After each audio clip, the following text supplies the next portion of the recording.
le Seigneur nous appelle, il nous attire, il nous dit « monte, monte ». Et je crois que c'est ce qu'il dit à son épouse, que nous sommes, à l'église que nous sommes, qui que nous soyons.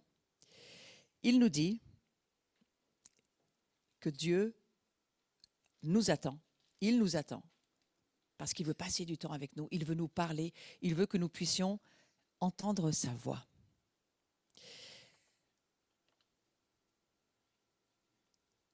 On va aller sur la première diapositive.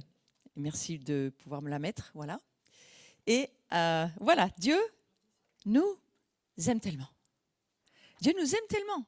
C'est une des premières choses, je crois, que je ressens, moi, lorsque je passe du temps dans l'adoration. Je sens que Dieu m'aime. Et je me dis, il n'aime pas que moi, il aime aussi les autres. Mais Dieu m'aime. Et en fait, nous sommes créés pour une connexion cœur à cœur. En venant dans ma voiture ce matin, je me parlais à moi-même et je me disais, mais au fond, ce temps compliqué que nous vivons, ce temps difficile en termes de communion fraternelle, de relations humaines, nous apprend quelque chose. Je ne dis pas que j'apprécie, je dis que ça nous apprend quelque chose. Ça nous apprend à vivre par la foi. Parce que là, la connexion, on la vit par la foi. Je crois par la foi que Dieu m'aime. Je crois par la foi que je suis avec mes frères et sœurs. Je crois par la foi que je suis connecté au ciel. Je crois par la foi que le ciel est descendu sur la terre. Je le crois par la foi. Je le crois et je le vis. Et c'est bien à cela que nous sommes appelés. Alors, Dieu, on voit dans sa parole que dans les premières pages de la Bible, on peut facilement manquer d'observer un élément extrêmement important. Mais on le voit tout de suite. Dès la Genèse, Dieu parle avec l'homme. Et qu'est-ce qui se passe? L'homme parle avec Dieu. Donc ils se mettent à parler ensemble. Ils ont une vie relationnelle. Ils sont dans le jardin, ils se parlent. Ils ont une conversation qui est très intéressante où je crois qu'ils ont eu tellement de choses à se dire. Et puis, on se rend compte que Dieu parle aussi avec la femme. Vous voyez, il ne parle pas à tout le monde pour dire à tout le monde la même chose. Il n'a pas choisi l'homme pour parler à la femme. Merci Seigneur. Il parle à la femme aussi d'une façon directe. Et puis, qu'est-ce qui se passe? Eh bien, la femme, elle parle avec Dieu. Nous sommes créés pour connecter. Et il me semble que dans cet âge dans lequel nous sommes, certains disent, moi je le dis aussi, un âge qui se termine, parce qu'on voit bien qu'il y a des choses qui se terminent, mais il y a d'autres choses qui recommencent et qui sont déjà là. Et là, nous y sommes. Un monde de connexion. Alors c'est très facile pour nous de comprendre aujourd'hui. Il y a 20 ans, on nous aurait dit on peut parler à tout le monde en même temps sur toute la planète. Ça aurait été impossible pour nous de comprendre. Maintenant, c'est devenu une évidence.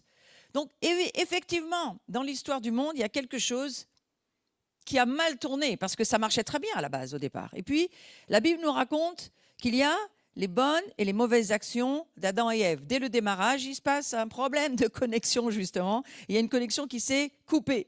Et Adam et Ève, ils étaient vraiment dans un cadre magnifique. Dieu avait tout prévu pour eux, un environnement formidable. Il crée le décor et ensuite il y plante l'homme et la femme. Il fait d'abord le décor, hein, les arbres, la création, un petit nid douillet magnifique, et puis il dit à Adam et Ève, maintenant voilà, vous êtes bien, on va fonctionner ensemble, on reste connectés, le haut et le bas, et vous étendez mon royaume, et nous vivons heureux. Voilà, c'était le plan de Dieu. Et puis, eh bien, il y a quelque chose qui a mal tourné, ils ont mal agi, et Satan est venu perturber toute cette histoire de connexion. Et regardez, aujourd'hui, ça recommence. Mais, tout n'était pas perdu. Et Dieu a mis en route son plan pour que la restauration de toute chose soit possible. Alors Dieu, il part sur son plan. Et alors, on a cette conversation que je veux juste vous lire rapidement dans Genèse 3. Je ne lis pas tout le passage, mais je trouve important que voilà, ils entendirent la voix de l'Éternel Dieu qui parcourait le jardin vers le soir. Et l'homme et sa femme se cachèrent loin de la face de l'Éternel. Vous voyez, la conversation se coupe. Il y a une coupure, une rupture de connexion. Mais l'Éternel appela l'homme et lui dit, et la connexion est coupée, mais Dieu, lui, il n'a pas coupé sa connexion avec l'homme. Donc, Dieu remet la connexion. Et il dit, où es-tu? Est-ce que vous pensez que Dieu ne savait pas où il était? En fait, Dieu voulait juste une réponse de la part d'Adam et Ève. Et alors, il répondit, j'ai entendu ta voix dans le jardin et j'ai eu peur. La voix de Dieu peut faire peur. parce que je suis nu et je me suis caché. Et l'Éternel Dieu dit, oui, toujours dans la conversation avec Adam et Ève, qui t'a appris que tu es nu? Est-ce que tu as mangé de l'arbre dont je t'avais défendu de manger? Et ici, on peut imaginer beaucoup de choses, mais c'est quand même très parlant. Hein? Au fond, Dieu ne voulait pas dévoiler un certain nombre de choses. Il voulait que Adam et Ève apprennent petit à petit à avancer avec la révélation que Dieu leur accorderait. La chose, c'est qu'eux, ils ont voulu toute la révélation tout de suite. Et ça a posé beaucoup de problèmes. Bien entendu, sur l'invitation diabolique de Satan. Oui. Et l'homme répondit, eh bien, c'est pas moi, c'est l'autre. En fait, il a dit, la femme que tu as mise auprès de moi m'a donné de l'arbre. Comme si il n'était pas là et qu'à la limite, il n'était même pas responsable de ce qu'il était en train de faire. Ça, c'est l'attitude de beaucoup de personnes aujourd'hui. Attention. J'en ai mangé, mais c'est à cause d'elle. Ah là, Dieu le reprend. Et l'Éternel Dieu dit à la femme, mais alors, pourquoi tu as fait cela? Oui, cette conversation entre l'homme, la femme, Dieu, ils se parlent, tout se passe d'une façon très connectée. La femme répondit, c'est le serpent qui m'a séduite et j'en ai mangé. Ce qui était tout à fait vrai du reste. Donc il est normal que nous ayons une conversation avec Dieu. C'est normal, ça fonctionne comme ça. C'était le cas pour Adam et Ève. Et même après leur désobéissance, il y a toujours cette capacité de communiquer après la chute. Donc ne vous laissez pas vous dire, je suis séparé de Dieu, je ne peux pas lui parler, je ne peux pas communiquer. Mais si, Dieu communique avec celui qui fait partie de son royaume, mais même avec celui qui ne fait pas partie de son royaume, il communique quand même. Dieu est un communicant incroyable et il souhaite communiquer avec l'humanité. Donc nous sommes créés pour la communion. Qui dit communication dit communion. Et Dieu a créé l'humanité pour la communion avec lui, parce que c'est ce que Dieu aime. Il aime ces temps dans le jardin, il aime ces temps dans votre maison, il aime ces temps où vous allez vaquer à vos occupations, à votre travail. Il aime ces temps où il est avec vous et il est toujours en train de converser avec vous. Vous voyez, c'est comme ce matin, j'ai conversé sur le Zoom. Et j'ai un peu essayé de dire bonjour à chacun en me disant peut-être que Dieu fait comme ça aussi. Il dit bonjour à chacun tout en disant bonjour à tout le monde. Et puis il y a ce mot converser. On parle, on communique. Ne laissez jamais Satan vous faire croire que vous êtes isolé, en isolement, sans communication. C'est complètement faux. Il n'y a rien de plus incroyablement réel que la communication actuelle par les ondes. Donc nous sommes là, nous voyons que Dieu, son idée, c'est vivre une relation avec nous. Il nous crée pour ça. Et nous voyons que Jésus, durant toute sa vie aussi, il avait une communion avec le Père. Tout ce que je vois le Père fait, alors je le fais. J'ai besoin de voir mon Père pour pouvoir faire ce que le Père me dit. Je ne fais rien de moi-même. C'est ce que dira Jésus. Alors là, c'est un hyper connecté, Jésus. Et Dieu attend une relation personnelle interactive avec ses enfants. C'est pour ça que je préfère le Zoom à YouTube, personnellement. Sur YouTube, compliqué d'avoir une interaction, au chat, c'est tout. Sur le Zoom, je peux même voir votre visage. Je vous vois presque mieux que si je vous téléphone sans écran, bien qu'il y ait des FaceTime aujourd'hui. Donc, on voit qu'on est vraiment invité par Dieu à écouter la voix de Dieu. Pour vous, mais pas seulement pour vous, pour les autres aussi. Dans un cœur à cœur. La Bible nous raconte que Dieu s'est occupé des hommes de diverses façons, à diverses périodes de l'histoire humaine. On appelle ça les dispensations. C'est ces temps où Dieu s'occupe de l'humanité de manière différente. Alors, on a 3 dispensations principales qui sont généralement reconnues dans la Bible. Et la première dispensation, c'est celle des patriarches. Dans cette période, Dieu traitait principalement avec des individus et leurs familles. Et ceux-ci avaient une relation directe avec Dieu. Le patriarche, la famille, directement avec Dieu. Puis est venue la dispensation de la loi. C'est un petit peu différent. Dieu a commencé à traiter particulièrement le peuple d'Israël. Donc on passe d'une famille à un peuple. Et le peuple d'Israël, comme une nation collective, il l'a placé sous une loi qui lui était propre. Elle était propre à Israël, cette loi. Et au cours de cette période, Israël avait quoi? Il avait un temple et il avait des sacrificateurs. Donc les traits marquants de cette dispensation, c'était la loi, le temple et les sacrificateurs. Et puis est venue la dispensation de l'évangile. Alors l'évangile, c'est quoi? C'est une proclamation faite à toute l'humanité. On passe de la famille au peuple d'Israël à l'humanité entière. Nous y sommes. Nous revenons en Arménie dans cette actualité prophétique de cette saison. Et l'Arménie, c'est quoi? Eh bien, c'était cette alliance avec Noé, cette alliance noachique, où Dieu dit, mais maintenant, je vais faire une alliance avec l'humanité entière. Et plus jamais, je la détruirai comme je l'ai fait du temps de Noé. Alors, certains veulent voir, il en sera comme du temps de Noé à la fin des temps. Alors, il en sera comment? C'est une histoire où tout le monde de nouveau va être englouti? Non, Dieu dit non. Non, c'est plutôt que Dieu dit, je vais faire une alliance avec l'humanité et on va s'en sortir. Il va y avoir une solution parce que c'est ma famille et moi, je vais me battre jusqu'au bout pour retrouver ma famille. Ça, je crois que c'est ça, moi, qui me parle, qu'il en sera comme du temps de Noé. Où Dieu a dit à Noé, j'ai un arc-en-ciel dans le ciel. Il va toujours y avoir des nuages. On va se retrouver dans le cloud, c'est ce qui est en train de se produire, et on va être en famille. Formidable. Moi, c'est cela que je comprends comme il en sera du temps de Noé. Hein, parce que, vous savez quoi? On a un Dieu positif. On a un Père qui nous amène vers l'espérance, dans l'espoir. Il ne nous amène pas dans l'engloutissement et la mort. Ça, c'est la malédiction. Mais Dieu, il est quoi? Il est la bénédiction. Donc, les exigences de Dieu, dans ces diverses dispensations, elles étaient très différentes. Et toutefois, au milieu d'elles, on retrouve un dénominateur commun. On retrouve une exigence qui ne varie pas, une chose que Dieu a toujours exigée, qui n'a jamais changé d'une dispensation à l'autre. C'est quoi? C'est celle d'écouter la voix de Dieu. Écouter sa voix. C'est l'apprentissage de l'écoute de la voix de Dieu qui a toujours distingué ceux qui appartiennent à Dieu et puis ceux qui n'appartiennent pas à Dieu. Dans le monde de la religion, il y a beaucoup de gens qui connaissent très bien la Bible, mais ils ne connaissent pas la voix de Dieu. Alors que dans le monde, que je connais moi, je suis connecté, je ne sais pas quel est le nom des confessions auxquelles ces gens appartiennent, mais je peux vous dire une chose, je sais qu'ils entendent la voix de Dieu. Donc, il y a une extrême importance d'écouter la voix de Dieu, et je vais beaucoup en parler ce matin.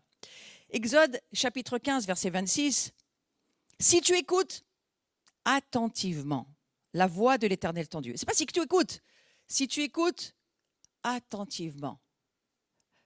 Si tu fais ce qui est droit à ses yeux, si tu prêtes l'oreille à ses commandements, si tu observes toutes ses prescriptions, je ne t'infligerai aucune des maladies que j'ai infligées aux Égyptiens, car je suis l'Éternel qui te guérit. Et c'est la première fois, c'est le premier endroit dans l'Écriture où Dieu se définit.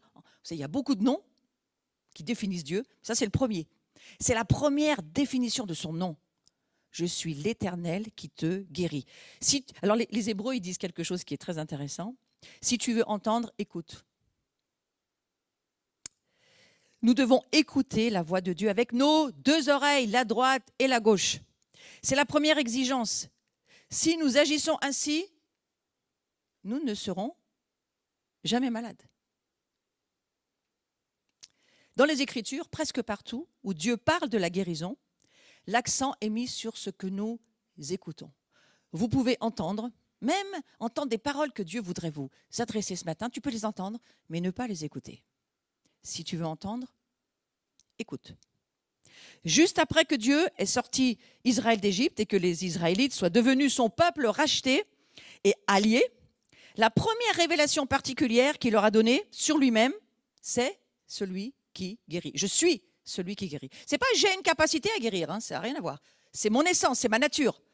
Je suis celui qui guérit. Et cet attribut, il est cité en Exode 15, ce qu'on vient de lire au verset 26, mais vraiment l'Éternel dit « Je suis l'Éternel qui te guérit maintenant ». Ce n'est pas « je vais te guérir » ou « je vais y penser quand j'aurai le temps ». Non, non, c'est « je te guéris maintenant ». Et l'expression « qui te guérit », j'ai bien aimé cette explication, je l'ai sortie des frères messianiques, hein. Dans l'hébreu moderne, ça se traduit par « je suis ton médecin ». Je suis ton médecin, je suis celui qui connaît le diagnostic et la bonne prescription. Et je ne sais pas seulement, comme disait Ambroise Paré, hein, mais c'est vrai ce que disait Ambroise Paré. L'homme soigne, mais c'est Dieu qui guérit. Donc, je suis vraiment ton médecin pour tous tes besoins. Il y a deux choses qui ne changent pas, le nom de l'Éternel et son alliance. Et Trevor Baker nous en a très bien parlé samedi matin. La position de l'Éternel et sa fonction en tant que guérisseur de son peuple est liée à son nom est lié à son alliance. Et si Dieu nous dit que son alliance est éternelle et qu'il ne la brisera jamais, eh bien l'essence de sa nature qui guérit ne sera jamais brisée. Donc ne vous posez pas de questions, Dieu veut vous guérir. Et enlevez toutes les pensées qui voudraient vous faire croire le contraire. Donc, en d'autres termes, cette idée de Dieu, cette parole de Dieu, cette pensée de Dieu qui dit « Je suis l'Éternel qui te guérit », eh bien, ça ne changera jamais.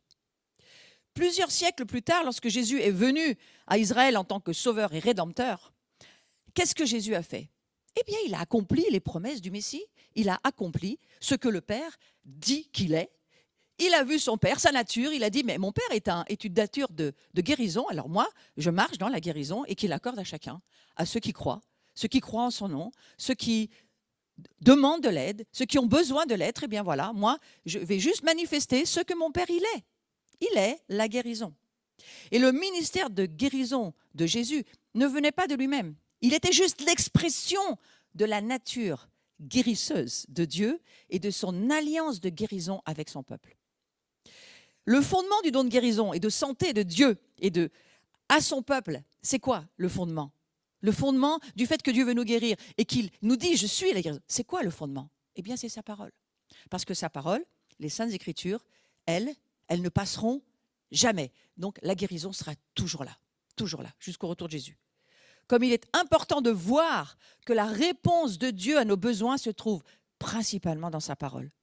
Si nous sommes anorexiques de la parole, nous serons anorexiques dans nos besoins de guérison. Nous avons besoin de lire, d'entendre et d'écouter et de marcher dans la manifestation du royaume, à la fois pour nous et à la fois pour les autres.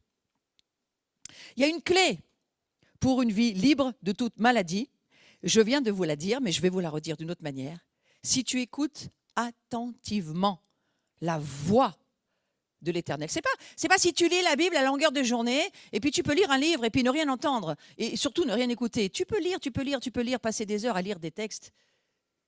Il nous faut l'Esprit Saint, on va en reparler tout à l'heure, mais il nous faut écouter attentivement. Il y a quelque chose que Dieu essaye de nous faire comprendre. Eh bien, je ne t'infligerai aucune des maladies. Alors, j'appuie sur le « aucune ». Je ne t'infligerai un petit peu de maladie, parce que quand même, je trouve que là, tu en mérites. Non, Dieu dit « aucune ». Tu dois entendre et écouter ce que Dieu est en train de te dire. Quelle qu'a été ta vie, quels que soient les péchés que tu as faits, quelles que soient tes complications avec le monde des ténèbres, une fois que tu as donné ta vie à Jésus et que tu es uni à l'Esprit de Dieu, au travers de Christ, il te donne la nature de Dieu. Donc tu peux marcher dans la guérison divine tout le long de ta vie terrestre. C'est une affaire de foi. Lisons Exode 19, verset 3. « Voici ce que tu diras à la maison de Jacob et que tu annonceras aux Israélites. Vous avez vu vous-même ce que j'ai fait à l'Égypte. Je vous ai porté sur des ailes d'aigle et fait venir vers moi. Maintenant, si vous écoutez ma voix, si vous gardez mon alliance, vous m'appartiendrez en propre entre tous les peuples, car toute la terre est à moi. » Si jamais vous aviez un doute, toute la terre est à moi, dit Dieu. Et quant à vous, vous serez pour moi un royaume de sacrificateurs et une nation sainte. Donc il y a un niveau de vie élevé et béni. Et vous savez quoi? L'esprit de pauvreté, je parle d'un esprit méchant, mauvais, l'esprit de pauvreté, de religiosité pieux, mais qui n'est pas du royaume de Dieu, un esprit de pauvreté dans le royaume des ténèbres, lui, il vous attaquera toujours sur ce domaine en vous disant « Mais non, tu ne peux pas être heureux, tu dois être malheureux si tu appartiens à Dieu parce qu'il faut que tu portes la misère du monde. » Non, mais il y a Jésus qui l'a porté. Nous, on n'a pas besoin de la porter. Et puis surtout, non, mais tu ne peux pas être riche parce que ça, c'est pas bien. C'est pas la bonne image pour montrer à Dieu que tu aimes les pauvres. Mais Jésus a dit, il y aura toujours des pauvres. Moi, je meurs, je donne ma vie pour que tu vives dans la bénédiction. Alors moi, je veux en profiter pour bénir les nations qui nous ont montré des chemins. Alors, je ne suis pas pour la prospérité au sens où on l'entend dans certains domaines, mais la prospérité, elle est biblique. La prospérité, c'est avoir assez pour donner à ceux qui n'ont pas. Avoir une abondance pour partager. Ça, c'est important.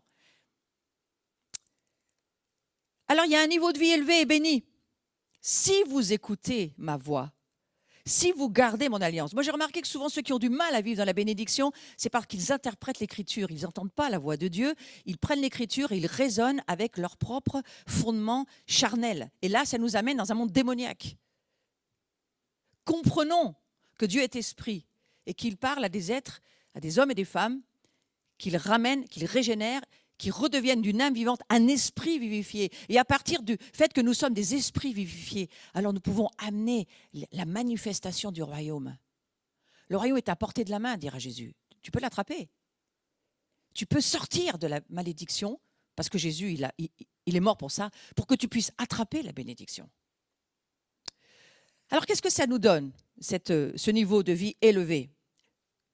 Si nous écoutons sa voix et si nous gardons l'alliance. Alors, les alliances, c'est les alliances abrahamiques, mais c'est aussi l'alliance noachique. C'est de réaliser que Dieu est l'initiateur de l'alliance et c'est lui qui la tient et c'est lui qui fait les choses. Nous, il suffit juste d'y croire. Eh bien, la faveur de Dieu est sur nous. Et parfois, c'est gênant, la faveur de Dieu. Vous savez quoi? Eh bien, acceptez d'être gêné pour Dieu, mais montrez que vous avez la faveur. Vous serez un peuple unique, c'est ce que Dieu est en train de leur dire. Si vous écoutez ma voix, eh bien, voilà, vous allez être un peuple unique, différent de tous les autres peuples, avec un niveau de vie élevé et qui bénéficiera d'un niveau de provision et de bénédiction inconnu des autres peuples. Et ça paraît toujours suspect quand quelqu'un vit trop bien et a trop d'argent et réussit trop. C'est suspect aujourd'hui. Mais quelque part, j'ai envie de vous dire, la bénédiction de Dieu ne devrait pas être suspecte, elle devrait juste être à partager avec ceux qui l'acceptent. Donc il y a trois étapes dans ce passage. J'ai trouvé intéressant de voir la façon dont Dieu montre comment il agit avec Israël, parce qu'il va faire la même chose avec nous. Comment il agit avec Israël? Eh bien, il a d'abord attiré Israël à lui en parlant. Vous savez, l'homme aime parler, il est fait pour ça. Alors Dieu va parler à Israël et son objectif premier, eh bien, c'est de s'approcher personnellement de chacun. Il s'approche d'une famille, il s'approche de nous, il s'approche d'Israël de cette manière-là. Puis on voit que Dieu veut qu'on obéisse à sa voix et qu'on garde son alliance. Obéir à sa voix, c'est nous faire entrer dans sa provision. Dieu nous parle comme un père à ses enfants parce qu'il veut voir sa bénédiction qui vient de lui couler sur nous et pouvoir être répandue sur ceux qui sont autour de nous. Donc garder son alliance, c'est la manière dont il établit, la manière dont il détermine sa relation avec le peuple. Je suis un Dieu d'alliance et j'ai fait alliance avec mon peuple. Mais ça, c'est formidable. Moi, j'ai une alliance à mon doigt. Je suis mariée depuis 40 ans et je garde cette alliance. Elle me rappelle quoi? Eh bien, la fidélité dans mon union avec mon époux. Elle me rappelle la fidélité de Dieu parce qu'il est avec moi dans cette alliance. L'alliance, c'est quand même quelque chose d'incroyablement puissant. C'est peut-être pourquoi Satan veut détruire même la pensée de l'alliance. Et Dieu dit, en troisièmement, à Israël, pas seulement qu'il l'attire à lui, pas seulement qu'il veut qu'il obéisse à sa voix et à son alliance, mais aussi qu'ils sont un royaume de sacrificateurs. Et par là même, unique, béni entre tous les autres peuples. Donc c'est dans cet ordre-là. On est attiré vers Dieu, on obéit à sa voix, on garde son alliance pour devenir un royaume de sacrificateurs. Sacrificateurs, ça parle de sacrifice. Sauf qu'on n'a pas besoin d'être les sacrifices mourants, parce que ça c'est Jésus qui l'a fait, ça suffit. Alors ne soyez pas mourants et ne revivez pas ce que Christ a vécu en termes de sacrifier vos vies et vous faire mal jusqu'à ce que vous soyez sûr que vous êtes assez pur et assez simple. Ça, c'est complètement religieux. Non, nous sommes appelés à être des sacrifices vivants. Vivants, pourquoi? Mais parce que ça demande, bien entendu, une révélation d'amener dans la manifestation de notre humanité, dans notre incarnation humaine, d'amener un Dieu qui va répondre à cette chute, à cette rupture entre lui et l'humanité, donc à toutes les malédictions qui sont venues avec, pour dire aujourd'hui, on renverse la boucle et aujourd'hui, nous ramenons ce que Dieu a toujours voulu.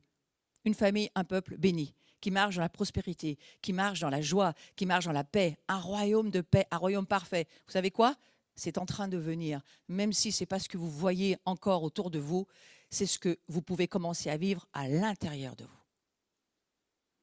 Donc le plan de Dieu pour nous, Dieu nous attire à lui. Dieu veut qu'on obéisse à sa voix, qu'on garde son alliance, c'est la même chose qu'il a demandé à Israël. Et Dieu dit, nous sommes dans la nouvelle alliance, Dieu dit que nous sommes son royaume de sacrificateurs. Donc tout est déterminé par le fait d'écouter ou pas la voix de Dieu. Et Deutéronome nous le dit, si tu obéis bien à la voix de l'Éternel, ce n'est pas écrit si tu obéis, si tu obéis bien à la voix de l'Éternel. Si tu observes tout ce qu'il te demande de faire, eh bien, écoutez ça, écoutez ce que Dieu dit. C'est presque exagéré, mais je vais quand même le lire. En observant, en mettant en pratique tous ces commandements que je te prescris aujourd'hui. En gros, si tu m'obéis, si tu fais ce que ma voix te demande de faire, ton Dieu te donnera la supériorité sur toutes les nations de la terre. Mais je suis sûre qu'il y a plein de gens qui se disent en ce moment, « Ah non, mais moi je ne veux pas être la supériorité, moi je veux juste être comme tout le monde. » Ben, ce n'est pas ce que Dieu dit. Dieu il dit, tu verras le don que je vais te donner, mais tu seras supérieur aux autres.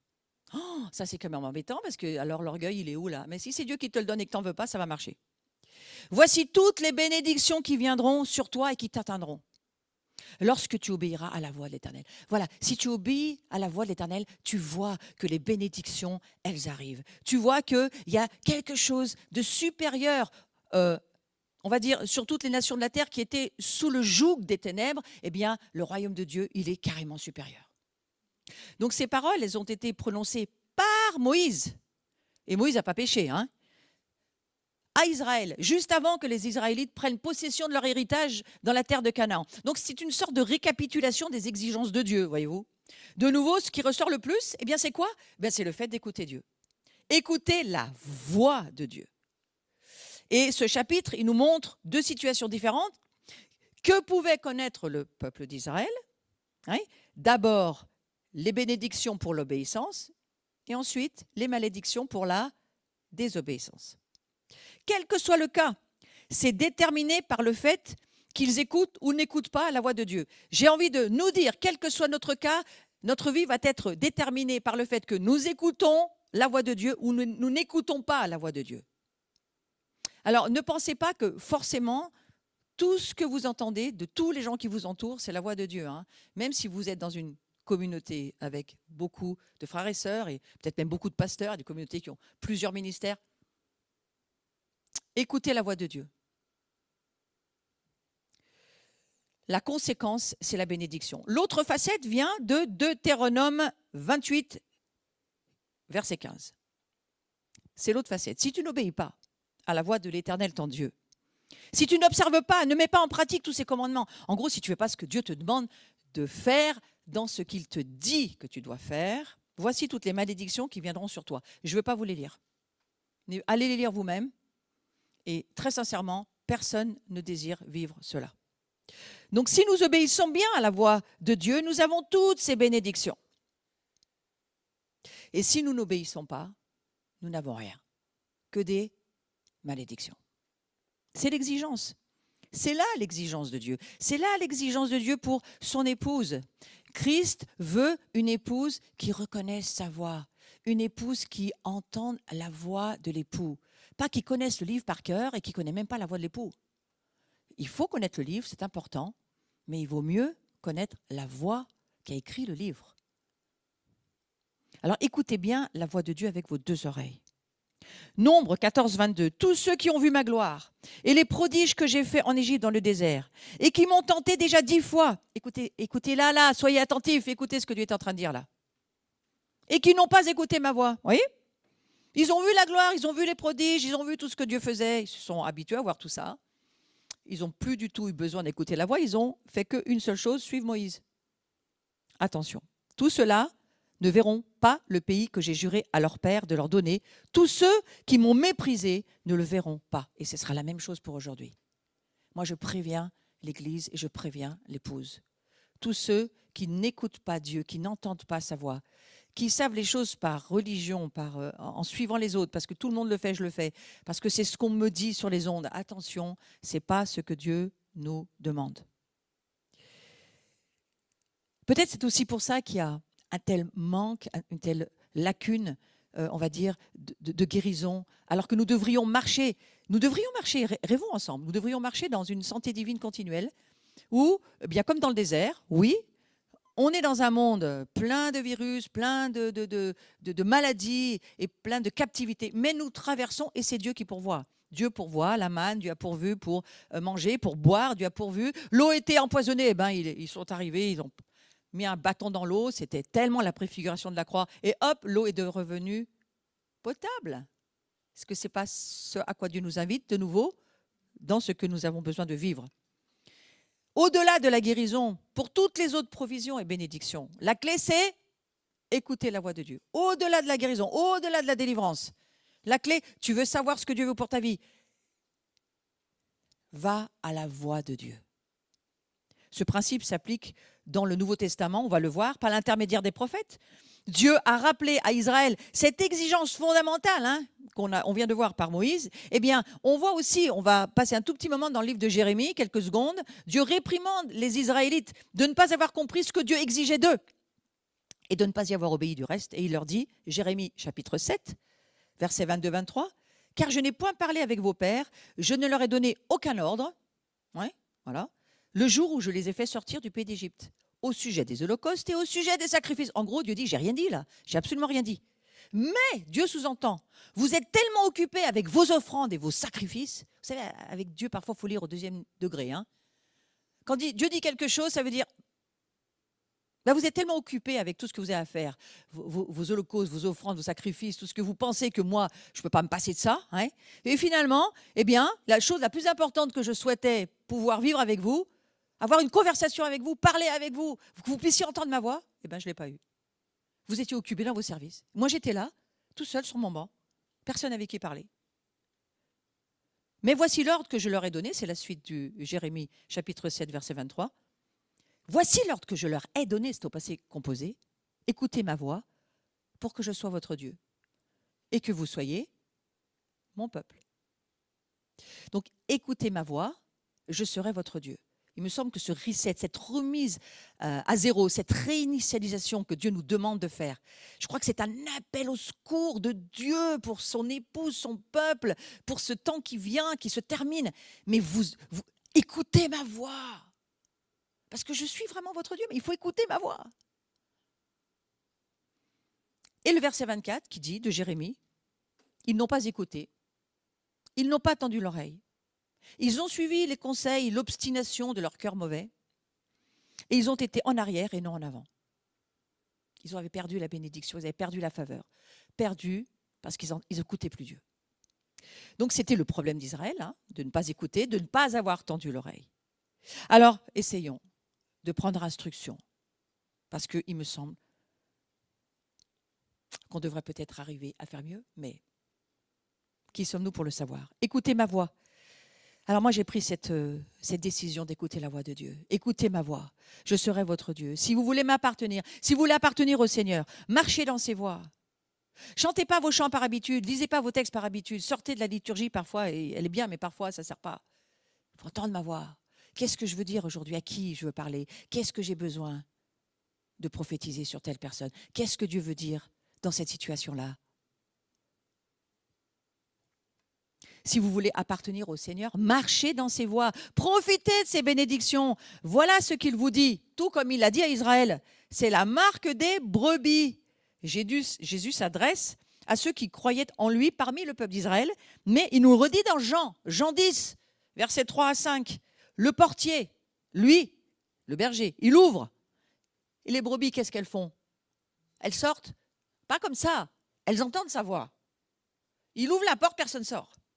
Chez nous, je ne suis pas sûre que si on ouvre la porte, tout le monde sort, à mon avis. Mais bon, là, Jésus, il ouvre la porte. Normalement, il ne se passe rien. Ils entendent, les brebis entendent la voix et il appelle par leur nom les brebis qui lui appartiennent et il les mène dehors. La marque des brebis de Jésus, c'est qu'elles entendent la voix du berger. Et lorsqu'il les a fait sortir, toutes celles qui lui appartiennent, qu'est-ce qu'il fait? Il marche devant, il n'est pas derrière, il marche devant. Et les brebis le suivent. Pourquoi? Parce qu'elles connaissent quoi? Pas sa forme, même pas, c'est pas une histoire d'odeur à mon avis. Je ne crois pas que c'est une histoire d'odeur. Vous imaginez la place de l'adoration. Je fais un arrêt sur image là. Pourquoi Dieu nous dit monte, monte? Plus tu seras prêt, mieux tu entendras. Je pense que sur la terre, il faut des appareils là. Mais si on monte dans l'adoration, il me semble qu'on va être envahi par la vibration de la voix de Dieu. Et c'est pour ça qu'il nous dit, Jean, dans les livres de la Révélation, dans les livres de l'Apocalypse, monte, monte, parce qu'il faut entendre sa voix. Elles ne suivront pas la voix d'un étranger. Ça, c'est notre garantie pour les jours qui viennent. Ne suivez pas la voix d'un étranger. S'appelle-t-il ministre du culte? Elles fuiront loin de celui qui ne connaissent pas la voix. Elles ne connaissent pas la voix, elles n'y vont pas. Ses brebis, son peuple, entendent sa voix, le reconnaissent et le suivent. Et vous voyez quoi? Ici, Dieu, il nous parle à nous personnellement, mais Jésus dit ceci. J'ai encore d'autres brebis qui ne sont pas de cette bergerie-là. Ah bon, moi je croyais qu'on était tous là, que c'était tout, on attendait que Jésus revienne. Eh non, non, non, ça ne s'arrête pas à ta communauté. C'est que Dieu, lui, il a une grande famille et il voudrait juste que tu sois sacrificateur pour ramener les autres à la maison. Ouais. Donc Jésus, il le dit, j'ai encore d'autres brebis. Elles ne sont pas de cette bergerie-là. Alors je ne sais pas quel est le nom de ta bergerie, mais sache que ce n'est pas la seule bergerie. Ouais. Et parmi les Juifs, celle-là, il faut aussi que je les amène. Elles entendront ma voix. Donc ici, ce n'est pas seulement d'Israël dont il s'agit, mais c'est de toutes les nations. Et puis quand les nations, elles ont rencontré, elles ont trouvé la voix du berger, eh bien, je crois qu'il faut que tout le monde se mette à se dire, il faut que d'autres entendent aussi cette voix. Ouais. Et il y aura, alors ça c'est une parole très troublante, il y aura un seul troupeau, un seul berger. Si on regarde aujourd'hui, voilà. Prions. Un seul troupeau, un seul berger. Il n'y aura pas d'autre. La seule marque qui va nous tenir ensemble, nous entendons la voix de Dieu. Donc les croyants issus de toutes les nations vont être attirés à Jésus en entendant sa voix. C'est la marque distinctive de ceux qui viennent à Jésus. Et quelle est la voie pour l'unité chrétienne selon vous? Tous ceux qui entendent la voix, ils seront un. Parce qu'ils entendent la même voix. Ils ne seront jamais trompés, ils ne seront pas séduits, ils ne seront pas emmenés, ils seront là où Dieu veut qu'ils soient. Et par la foi, tous connectés, un seul troupeau, un seul berger. Rêvons avec Dieu. Ce fait est résumé dans Jean 10, verset 27, et c'est Jésus qui parle. Et cette incroyable parole, je crois qu'il faut la déclarer dans cette année de l'accomplissement.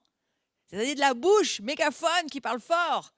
Avec de la famille du Royaume-Uni, avec la famille germanophone, avec la famille asiatique, il faut dire, mes brebis entendent ma voix, moi je les connais, elles me suivent. Formidable. Donc il y a trois choses. Jésus nous dit qu'on doit entendre sa voix. Jésus, il nous connaît. Et à cause de ça, on le suit. C'est de cela dont il s'agit. Alors Jésus ne parle pas, je vous fais juste une petite remarque en passant, Jésus ne parle pas de catholiques, il parle pas de protestants, il ne parle pas de baptistes, de méthodistes, de presbytériens. Il ne dit pas les catholiques me suivent ou les protestants me suivent ou les presbytériens, ceux-là, ils connaissent ma voix. Il ne dit pas ça. Il dit mes brebis. Il y en a des blanches, il y en a des noires. Il y en a de toutes couleurs, il y en a des tachetés peut-être. Je ne sais pas. Mais voilà. Le berger conduit son troupeau au son de sa voix. Il dirige le troupeau et il connaît, il sait qui est avec lui et qui n'est pas avec lui. Et écoutez ça, c'est très important, c'est une grande révélation. Jésus n'a pas dit « mes brebis liront la Bible », bien qu'il faille la lire. Mais Jésus n'a pas dit ça. Il n'a pas dit « mes brebis lisent ma Bible et donc elles me suivent ». Non, il a dit « elles entendent ma voix ». Ce qui veut dire que même si un jour on est privé de Bible, ce que j'espère qu'il n'arrivera jamais, mais on connaît la voix de Jésus et ça, personne ne peut nous l'enlever. En vérité, je vous le dis, celui qui n'entre pas par la porte dans la bergerie, mais qui y monte par ailleurs est un voleur et un brigand. Mais celui qui entre par la porte est le berger des brebis. Le portier lui ouvre. Je vais en reparler de ça. Le berger lui ouvre. Et les brebis entendent sa voix et il appelle par leur nom les brebis qui lui appartiennent et il les conduit dehors. Et lorsqu'il a fait sortir toutes ses propres brebis, il marche devant elles. Et les brebis le suivent parce qu'elles connaissent sa voix. On est dans le chapitre 10 de Jean. Et Jean continue, elles entendront ma voix. Jean continue au verset 16, au verset 27. Elles entendent ma voix, je les connais. Pourquoi Jean insiste autant sur cette pensée, cette parole? Dieu parle. Et d'après la Bible, il est parfaitement normal d'entendre cette voix. Donc, entendre la voix de Dieu, c'est quelque chose qui est personnel et ça fait partie des 3 éléments caractérisant l'écoute de la voix de Dieu. Lorsque nous écoutons la voix de Dieu, eh bien, nous entendons premièrement la voix de Dieu. Et cette voix, elle nous parle au niveau du présent. J'ai mis ça parce que j'y reviendrai, mais nous vivons au présent et Dieu nous parle au présent. Et entendre la voix de Dieu, c'est personnel, c'est notre protection, c'est ce qui va protéger notre cœur, protéger notre vie, et c'est ce qui fait que nous pouvons le vivre maintenant. Donc la relation du berger et de son troupeau, c'est maintenant, si tu entends ma voix, tu manqueras de rien, tu auras ma faveur, et en plus, tu seras protégé. Entendre la voix de Dieu, c'est tangible, c'est pour ça que j'ai mis un casque, c'est tangible, c'est cultiver l'habitude d'écouter sa voix, c'est le fait que par l'écoute, c'est pas quand on pense qu'on est dans un endroit ou un lieu, alors parce qu'il y a tout le décorum, des bougies, le bâtiment, les meubles, les bancs, les vitraux. Non, vous pouvez être dans un décorum et puis il n'y a pas Dieu, puis vous ne l'entendez pas. Donc il faut absolument ces écouteurs invisibles, il faut ces oreilles qui entendent Dieu. C'est pour ça que j'ai mis ce casque que je trouve tellement important. Et entendre la voix de Dieu, non seulement c'est toujours au présent, mais il n'y a pas de passé, il n'y a pas de futur. C'est jamais dans le passé, c'est jamais dans le futur, c'est d'abord dans le présent. Dieu nous dit, je suis qui était, qui est et qui vient, qui est là, c'est maintenant, je suis pour toi, c'est pour te toucher que je suis là. Une voix, selon moi, n'a pas de passé ni de futur. Une voix, c'est dans le présent. Et lorsque Dieu nous parle, il nous parle au présent. Ça, c'est la marque de Dieu. Si c'est toujours des discours au passé ou si c'est toujours des discours au futur, à partir de là, vous pouvez peut-être vous demander, est-ce que c'est vraiment Jésus qui me parle? Parce que Dieu parle au présent. Et Dieu arrête de parler quand nous arrêtons de l'écouter. C'est tellement important d'entendre cela. Je vais vous raconter l'histoire de Samuel, le petit Samuel. 1 Samuel, chapitre 3. Il était au service de l'Éternel, devant Élie, le grand sacrificateur. Et la parole de l'Éternel était rare en ce temps-là. C'est Dieu qui le dit, hein? Est-ce que la parole de l'Éternel est rare dans le temps où nous sommes? En tous les cas, elle était rare en ce temps-là. Les visions n'étaient pas fréquentes. Et en ce temps-là, Élie, qui commençait à avoir les yeux troubles, ne pouvait plus voir. Élie était âgé, c'était compliqué. Alors, la lampe de Dieu n'était pas encore éteinte. Et Samuel était couché dans le temple de l'Éternel où était l'arche de Dieu. Et alors, l'Éternel appela Samuel. Vous voyez comment Dieu fait? Il appelle celui à qui il a quelque chose à dire. Il appelle. Et il répondit, me voici. Et il courut vers Élie parce que Samuel, il ne sait pas ce qu'il faut faire. Donc, il va demander à son grand sacrificateur. Et puis, Élie lui dit, non, mais va te coucher, tu n'as pas bien entendu. Je ne t'ai pas appelé, je n'ai rien fait. Voilà. Et puis de nouveau, l'Éternel appela à nouveau Samuel. Pour moi, ça parle beaucoup de ce qui se passe en ce moment dans l'Église. L'Éternel appela de nouveau Samuel et Samuel se leva. Il alla de nouveau vers Élie. De nouveau, il va vers celui qui devrait lui dire ce qu'il faut faire. Mais de nouveau, il lui dit, non, mais je ne t'ai pas appelé. Je t'ai pas appelé mon fils, retourne te coucher. Et Samuel ne connaissait pas encore l'Éternel et la parole de l'Éternel ne lui avait pas encore été révélée. Oui. Il ne faut pas qu'il en soit ainsi dans l'Église. Il faut que la parole de l'Éternel, la voix de Dieu, lui soit révélée. Alors une troisième fois, l'Éternel appela de nouveau Samuel. La troisième fois, Samuel se lève, il va vers Élie. Me voici, tu m'as appelé. Et Élie comprend, la troisième fois. Un peu long, mais il comprend que c'était l'Éternel qui appelait l'enfant. Et il dit à Samuel, va, couche-toi, et si on t'appelle, tu diras, parle, Éternel, car ton serviteur écoute. Et ensuite, Dieu va parler à Samuel et il va l'entendre. Et ça va devenir un prophète incroyable, Samuel. Est-ce que ce n'est pas notre appel à nous aussi, la France, de dire la troisième fois, parle, Éternel, ton serviteur écoute. Donc, souvenons-nous que Dieu arrête de parler quand nous arrêtons de l'écouter. Écouter la voix de Dieu, ça produit la foi. Écouter la voix de Dieu, la foi vient de ce qu'on entend de Dieu qui nous parle. Donc, au travers de là, nous ne perdrons pas la foi. Si nous écoutons la voix de Dieu, nous ne perdrons pas la foi. Jésus est notre modèle pour écouter la voix de Dieu. Il le dit. Je ne parle pas selon ce que le Père m'a enseigné, mais voilà, moi, je vous dis ce que j'entends que le Père me dit. Il nous montre une vie de dépendance pour que la communion et la communication soient restaurées. Jésus, il insiste. Communication, communication, restauration, restauration. Mes brebis entendent ma voix. C'est le seul moyen à la fin des temps dans lesquels nous sommes, que nous ne nous perdions pas, que nous ne perdions pas la direction, que nous ne perdions pas la destinée, que nous allions là où Dieu veut que nous allions et que nous restions dans le seul troupeau avec le seul berger qui s'appelle Jésus-Christ. C'est le seul moyen. Dieu veut restaurer notre capacité à écouter sa voix. Il veut restaurer. Est-ce que tu connais la voix de Dieu? Alors, Dieu va trouver une solution incroyable pour tous nous aider. Et c'est là où moi j'amène la Pentecôte. Voilà, c'est l'accomplissement de Joël.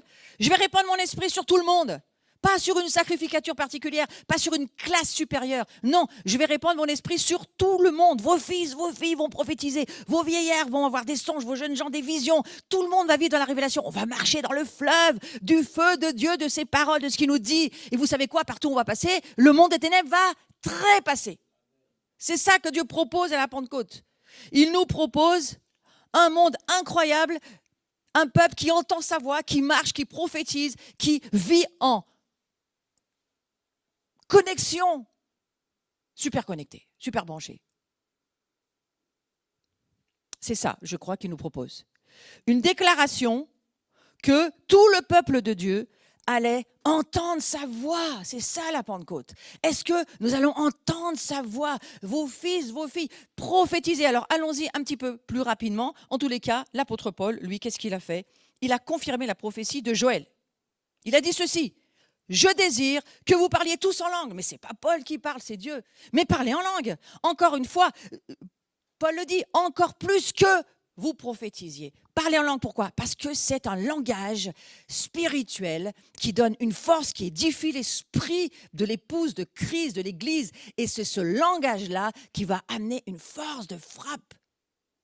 C'est bien mieux que vous ne compreniez pas ce que vous disiez, que ce soit Dieu qui parle à votre place. Ouais. Donc l'ère dans laquelle nous vivons, elle semble être caractérisée par le fait que nous entendrons tous, mais je vais mettre au présent, nous entendons tous la voix de Dieu. L'Église, l'épouse, entend la voix de Dieu. Dieu désire être en communication avec nous. C'est pour ça qu'il a fait un reset. Stop! Si ton service, si tout ce que tu fais n'est plus du tout branché à ce que Dieu te demande, déconnecte, réinitialise, reviens à la case zéro. Dieu avait une excellente relation avec Jésus et la qualité de relation de communication qu'il avait avec Jésus, c'est celle qu'il veut avoir avec nous. Il est constamment en train de nous parler. Mais est-ce qu'on l'entend? Voici ce que Jean dit dans Apocalypse chapitre 3, verset 20. Je me tiens à la porte. C'est curieux parce qu'il est la porte en fait. Bon, il se tient à la porte. Alors il est à la porte et il se tient à la porte. Ouais. Et il dit, je frappe. Est-ce qu'une porte peut frapper? Je ne sais pas, mais voilà, c'est écrit. Si quelqu'un entend ma voix et ouvre la porte, ça veut dire qu'il est à la porte, il se tient à la porte, ce n'est pas lui qui ouvre. Pour que tu ouvres la porte, il faut que tu entendes sa voix. Et là, tu vas avoir un super dîner avec lui. Tu vas souper avec lui.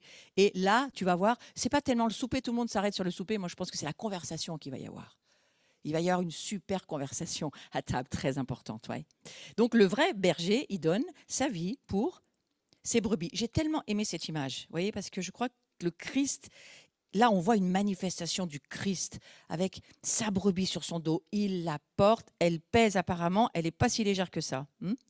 Et il donne sa vie pour nous parce qu'il nous explique comment il veut que les choses se passent.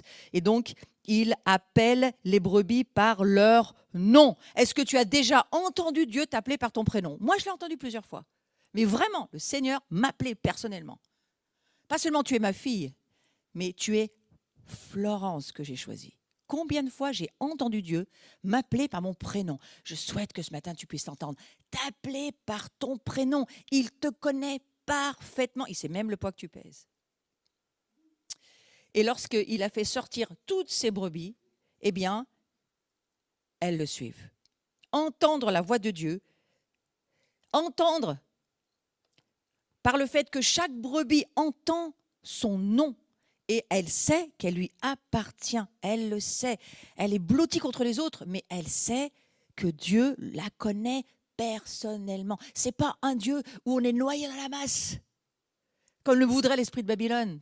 Tout le monde se ressemble et tout le monde fait la même chose et tout le monde est habillé pareil et tout le monde pense pareil. Non, chacun est dans une complémentarité, une diversité, une pluralité. On est un très différent. Ça, c'est le royaume de Dieu. Et Satan cherche à nous empêcher d'entendre la voix de Dieu. Vous savez quoi? Mettez des écouteurs et écoutez pas les bruits extérieurs. Intériorisez-vous avec Dieu. Apprenez à mettre Dieu entre vos deux oreilles. Ça s'apprend parce que Dieu cherche à priver le peuple de Dieu de ce don précieux de communiquer avec lui. Il cherche à tordre, à ridiculiser, à remettre en question votre capacité d'entendre la voix de Dieu. Et je pense qu'il cherche à ridiculiser la nation de France et de lui dire qu'elle n'entendra jamais, elle ne sera plus jamais la nation prophétique à laquelle elle est appelée à être. Et moi, je crois le contraire. Je crois que justement, Dieu laisse pourrir la situation et il va lever un reste qui, lui, va tellement entendre, tellement avoir une communication proche, il va tellement nous aider à monter dans les lieux célestes. C'est tellement notre appel de libérer la passion, l'amour, l'écoute, la voix prophétique. Il a réveillé dans le passé, dans les Cévennes, les enfants dans les berceaux, ils étaient capables de prophétiser, ils étaient capables de parler la part de Dieu. On a une terre qui a vécu la prophétie. On n'a pas fini notre appel, frères et sœurs. On n'a pas fini notre appel.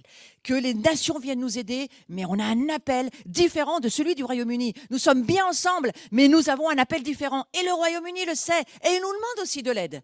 Les nations ont besoin d'entendre la voix prophétique française. Alors, si Satan cherche à nous empêcher d'entendre la voix de Dieu, mettez des écouteurs et branchez-vous sur le ciel. Comment pouvons-nous écouter très vite la voix de Dieu? Eh bien, voilà. Ça peut expliquer, n'est-ce pas? Alors, il est clair que qu'est-ce que les autres pensent? Et si ça va mal se passer? Et si la voix de Dieu, c'est pas pour aujourd'hui? Je vous ai dit que c'était pour aujourd'hui, la voix de Dieu. Dieu parle dans le présent. Hein? Alors, est-ce que nous l'écoutons? Il faut que nous puissions écouter la voix de Dieu avec le cœur. J'ai tellement aimé cette photo. Mon cœur a des oreilles. Ce n'est pas votre cerveau, c'est votre cœur. Écoutez avec le cœur. Le principe de ce dont nous parlons ici, c'est que nous devons écouter avec nos entrailles, avec le cœur de Dieu en nous. Avoir un cœur qui écoute Dieu. La situation de Salomon, vous vous souvenez dans l'Écriture, Salomon, il était écrasé par ce que Dieu lui demandait. Il prenait le relais de son père et je crois qu'il avait vraiment, on va dire, quelques pressions sur sa vie. Il dira à l'Éternel, maintenant Éternel, mon Dieu, c'est toi qui as établi ton serviteur roi à la place de mon père David. Et là, le poids du père sur le fils était tellement lourd. Et moi, je ne suis qu'un petit jeune homme et moi, je ne sais pas gouverner. Il dit carrément, tu veux que je gouverne, mais moi, je ne sais pas gouverner. Moi, j'ai l'impression que c'est ce que chacun dit à Dieu à l'heure actuelle. Moi, tu me choisis pour être un sacrificateur, mais moi, je ne sais rien faire, je ne sais pas gouverner, je ne sais rien. Comment c'est possible? Ton serviteur est au milieu de ton peuple, celui que tu as choisi, un peuple nombreux, qui ne peut être évalué ni compté à cause de son grand nombre. Oh, mais il est submergé, Salomon, de reprendre le relais de son père. Peut-être on peut être submergé par ce que Dieu nous demande, nous aussi. La situation, elle est écrasante pour Salomon. Mais voilà ce qui se dit, 1 Roi, chapitre 3, au verset 9 et 10. Juste vous le lis. Ce que demande Salomon. Accorde à ton serviteur un cœur attentif pour gouverner ton peuple. Voilà la prière qui sort de son cœur. Accorde à ton serviteur un cœur attentif pour gouverner ton peuple, pour discerner le bien du mal. Car qui pourrait gouverner ton peuple, ce peuple si important? Eh bien moi, je le prends pour moi, je le prends pour ma nation, je le prends pour le temps prophétique dans lequel nous sommes. Nous devons demander à Dieu un cœur attentif pour gouverner. Un cœur qui écoute. En hébreu, un cœur attentif, en hébreu, ça veut dire un cœur qui écoute. Parce que c'est avec le cœur que nous écoutons. Et c'est uniquement cette voix-là qui peut ouvrir le coffre-fort des cœurs qui ne connaissent pas encore Dieu. Ce n'est pas un verset biblique forcément que vous balancez sur quelqu'un. Ce n'est pas forcément un livre que vous allez offrir parce qu'il vous a plu, il devrait plaire aux autres. La chose qui ouvre un cœur, c'est lorsque la voix de Jésus trouve le bon code pour que Jésus puisse entrer dans la maison, dans le cœur de la personne qui en a besoin. Peut-être c'est ce matin ce que tu vis. Peut-être que tu te dis, moi j'ai besoin que Jésus vraiment, maintenant il faut qu'il rentre. Hein. Il était dehors, mais là il faut qu'il rentre. Eh bien si c'est le cas, laisse sa voix venir. Laisse sa voix rentrer dans ton cœur, parce que Jésus vient pour te dire qu'il t'aime, tu es sa brebis, il te connaît, il t'a choisi, il te veut, il te désire. Et il voudrait venir chez toi. C'est son désir. Un mot courant dans la Bible pour parler de la voix de Dieu, c'est celui de la prophétie. Et je voudrais faire le lien et finir avec ça. La prophétie. La prophétie, c'est simplement écouter la voix de Dieu. La France, elle est appelée à la prophétie. Eh bien, c'est très simple. Écoutez ce que le Seigneur nous dit, redire ce que nous avons entendu. Nous disons aux autres ce que nous avons entendu. C'est quoi la prophétie? Eh bien, c'est d'écouter Dieu et de redire ce que Dieu nous dit. C'est en cela que nous pouvons devenir des prophètes dans la nouvelle alliance. Et notre nation, elle a besoin de se remettre aux pieds du Seigneur et d'entendre sa voix. Nous sommes créés pour ça, de façon à ce que nous puissions donner le message que nous avons à donner dans ces temps. Dieu désire nous parler et la force, une nouvelle direction, ça vient quoi? Ça vient du fait d'écouter Dieu. C'est toute l'histoire de Jérémie où Dieu lui dit, je veux te parler, mais je ne veux pas te parler là où tu te trouves. Donc je vais juste te dire, descends à la maison du potier et quand tu seras là, je te parlerai. Peut-être que lui est en train de te dire, je ne veux pas forcément te parler là en ligne directe, mais sache que je vais bientôt te parler. Et que si tu te mets à m'écouter, je vais te dire l'endroit où je voudrais que tu te trouves et tu vas entendre ce que j'ai à te dire. Parce que parfois, la condition pour que Dieu parle, c'est d'aller là où il nous demande d'aller. Donc comment être sûr que c'est la voix de Dieu? Alors, il y a 3 choses, 3 confirmations. Il faut que ça soit en accord avec les Écritures. Il faut que ça soit la confirmation des circonstances et il faut que ça soit la paix de Dieu. Ce que vous entendez doit être en accord avec ce que l'Écriture dit.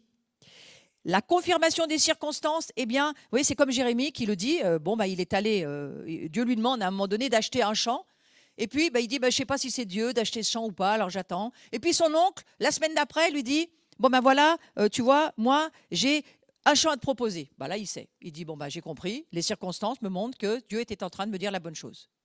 Ça, c'est un fonctionnement pour nous en ce moment. Et puis une troisième chose très, très importante, il faut que notre cœur soit en paix. En paix.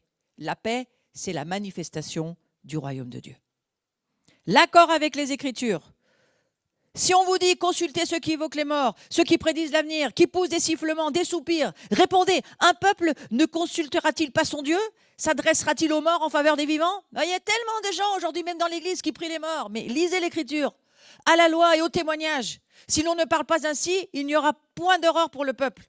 Il sera errant dans le pays, accablé, affamé. Et quand il aura faim, il s'irritera, maudira son roi et son Dieu, tournera les yeux en haut. C'est ce qui se passe pour beaucoup, pas forcément dans le milieu chrétien, mais dans le milieu qui ne connaît pas Dieu. Puis il regardera vers la terre et voici, il n'y aura que détresse, obscurité, sombre, angoisse. Et il sera repoussé dans d'épaisses ténèbres. Ça nous explique pas mal de choses. Confirmation des circonstances, je reconnais. Ah oui, d'accord, Dieu m'a parlé, et puis la semaine d'après, quelqu'un m'amène exactement la chose que j'ai entendue et les moyens d'y arriver. Là, vous savez que c'est Dieu. Et la paix intérieure. Que la paix de Christ, à laquelle vous avez été appelés pour former un seul corps. Si vous n'êtes pas en paix, parce qu'il y a d'autres corps autour de vous et que vous avez des difficultés à aimer, à supporter, eh bien écoutez, faites un trajet avec la voix de Dieu, parce qu'il n'y a qu'un seul corps. Et que cette paix, elle règne dans nos cœurs. Il faut absolument que nous apprenions à être reconnaissants. Nous sommes cette ecclésia. Nous sommes appelés à gouverner. C'est la manière dont nous sommes appelés à fonctionner en tant que gouverneurs, soumis au gouverneur suprême, le roi Yeshua. Comment pourrions-nous être une ecclésia qui n'entende pas la voix de son Messie, de son roi, de son chef? Nous avons été appelés hors du royaume des ténèbres pour nous rassembler autour de notre roi, dans la proximité et dans l'intimité. C'est le seul moyen d'entendre sa voix. Nous devons entendre sa voix. Nous devons agir comme des scribes. qui enregistre sa volonté, ses plans, sa stratégie. C'est l'heure, c'est maintenant, l'Ecclésia émergente, elle est en train de comprendre, Dieu va l'employer en termes de coopération, en termes de paternité, avec sa famille. Dieu va venir nous aider au travers de ce qu'il va nous dire, mais ce n'est pas lui qui va le faire. Tant que Jésus ne revient pas, c'est à l'Église, c'est à l'Ecclésia de se mettre à faire ce que Dieu lui demande, de se mettre à faire ce que Dieu lui dit, de faire ce qu'elle entend de Dieu. Et puis sous son autorité, en partenariat avec Dieu, nous sommes mandatés pour obéir, agir selon ce que nous avons entendu dans sa présence. Je vais finir sur cette diapositive-là. Et je veux prier pour chacun d'entre nous. Seigneur, ensemble, merci de nous faire comprendre ce que tu attends de ta famille, de ce que tu nous as fait savoir au travers de ton livre, la Bible, de qui tu es et de ce que tu désires, de ce que tu souhaites. Ce fameux Notre Père, que ta volonté soit faite sur la terre comme au ciel, que nous puissions être de ceux qui faisons ta volonté, de ceux qui entendons ta volonté et qui la pratiquons et qui sommes ton troupeau, ta famille. Un seul berger, un seul troupeau, une seule famille, un seul cœur. Et je prie pour tous ceux qui ont des difficultés d'entendre. Je prie pour ceux qui n'entendent pas, pour ceux qui sont séparés de ta voix, Seigneur. Je prie pour eux. Je prie pour qu'ils puissent se mettre à genoux ce matin, te demander de nouveau, Seigneur, je reconnecte avec toi, mais c'est toi, Seigneur, fais-le en moi. Et pour ça, il nous a envoyé le Saint-Esprit. Le Saint-Esprit qui vient et qui nous reconnecte. Peut-être si la connexion a été perdue, eh bien, reconnectons avec l'Esprit Saint. Demandons à Dieu, merci Saint-Esprit, tu es venu dans ma vie, eh bien aujourd'hui, je remets ma vie dans ta présence. Et je crois que tu pardonnes mes péchés, tu pardonnes mon éloignement, tu pardonnes mes doutes, tu pardonnes mes angoisses, tu pardonnes mes craintes. Mais aujourd'hui, je veux entendre ta voix et reconnecter avec toi. Et si c'est votre cas, eh bien demandez pardon, repentez-vous, parce que, vous savez quoi? Dieu, il est derrière la fenêtre, il attend qu'une chose, c'est de rentrer chez vous. Et puis une deuxième chose, si Dieu t'appelle à la prophétie, et puis quelque chose en toi dit, c'est pas pour toi, tu n'y arriveras jamais. C'est pour toi et tu vas y arriver. Et je voudrais libérer sur toi ce manteau de foi et de joie, d'être un peuple appelé à être sacrificateur, un peuple appelé pour parler de ce que Dieu veut dire au monde, que tu reviennes dans ton appel, que tu reviennes dans ta destinée, que tu reviennes dans ton mandat si tu l'as perdu, et que tu te redises que chaque fois que tu vas sortir au dehors, il y a une parole qui sortira de ta bouche, il y a une parole parce que tu auras pris du temps à écouter Dieu. Seigneur, je prie que nous puissions entendre ta voix, continuer d'entendre ta voix, continuellement entendre ta voix. Et que nous puissions libérer ton royaume au travers de tes paroles. Soyez guéris, soyez libérés, soyez libérés des captivités dans lesquelles Satan vous a mis. Moi, je détruis les malédictions qui ont fait séparation entre toi et Dieu, tout simplement parce que tu as oublié ou tu as perdu la connexion avec Dieu. Aujourd'hui, je remets cette connexion entre toi et Dieu, le Père, le Fils et l'Esprit Saint. Et que tu puisses aller de nouveau, venir dans ta chambre, parler à Dieu, ferme la porte de ta chambre, ferme tes yeux et peut-être dire à Dieu, mais viens souper avec moi, viens, je veux passer du temps avec toi, je veux vraiment entendre ta voix, je veux prendre du plaisir à t'écouter, on va marcher dans le jardin ensemble. Voilà ce que je crois que Dieu dit à notre nation. Tu t'es éloigné, le Seigneur, si nous nous repentons, il nous pardonne. Si nous confessons nos péchés, il est fidèle, il est juste. Il est venu pour nous pardonner. Il est venu pour nous aider à retrouver la relation, la connexion. Frères et sœurs, c'est facile de comprendre aujourd'hui. Restez connectés. Dieu désire vous parler. Amen.